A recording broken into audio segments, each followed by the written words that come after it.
If the disk of our galaxy were perfectly orderly, with all stars on exactly circular orbits in the same plane, it would be simple to compute the expected velocity of stars relative to the Sun.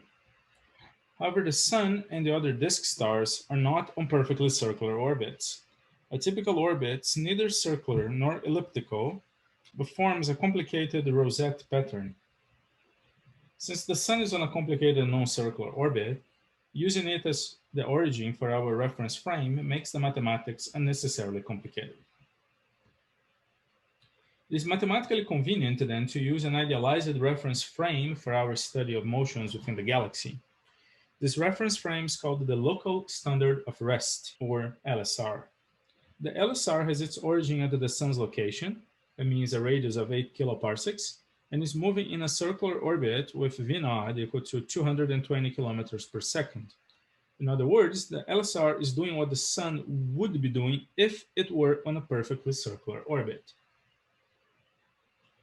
So the Sun is moving with respect to the LSR at a speed of about 20 kilometers per second. The point towards which the Sun is moving relative to the LSR is called the apex. It would be this point, the solar apex. And the opposite point on the celestial sphere is called the antapex to this point in here. The apex is in the constellation of Hercules, the antapex in the constellation of Columba.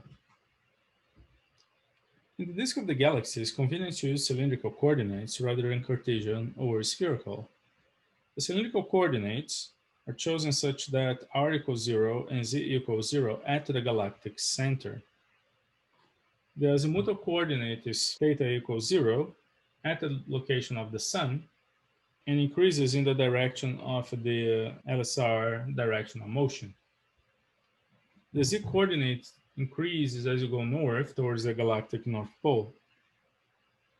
The location of the Sun in the cylindrical coordinate system is thus r naught, theta naught, and z naught equal to r naught equal to 8 kiloparsecs, theta naught equals 0, and z naught equals 0. The velocities in the three directions are given by pi. Capital Pi is the radial velocity, is the speed in the radial direction and positive away from the galactic center. Capital Theta is the speed in the theta direction and positive in the direction of motion of the local standard of rest. And capital Z is the speed in the Z direction and positive towards the north galactic pole. The coordinates and velocity of the Sun then in the local standard of rest are r naught, theta naught, and z naught equal to 8 kiloparsecs 0 and 0, 0 kiloparsecs for z. And the velocities, the velocity of the local standard of rest is then pi naught, capital theta naught, and capital Z naught is equal to 0, 220 kilometers per second, and 0. The velocity of the Sun relative to the local standard of rest is pi Sun minus pi naught, capital theta of the Sun minus capital theta naught, z Sun minus z naught, and this will give you minus 10.4 kilometer per second, 14.8 kilometer per second, and 7.3 kilometers per second. So the Sun's currently moving inward, that means towards the galactic center.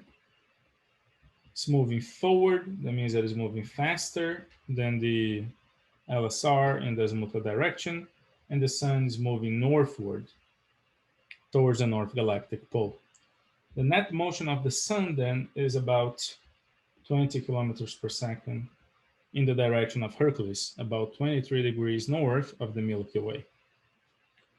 Now, the motions of any arbitrary star relative to the local standard of rest is referred to as the star's peculiar velocity, and is given by U star, which is equal to pi star minus pi naught, V star, which is capital theta star minus capital theta naught, and W star, which is Z star minus Z naught. The local standard of rest itself, moving at theta, now at 220 kilometers per second in the direction of Cygnus, which is about 90 degrees away from the galactic center in Sagittarius.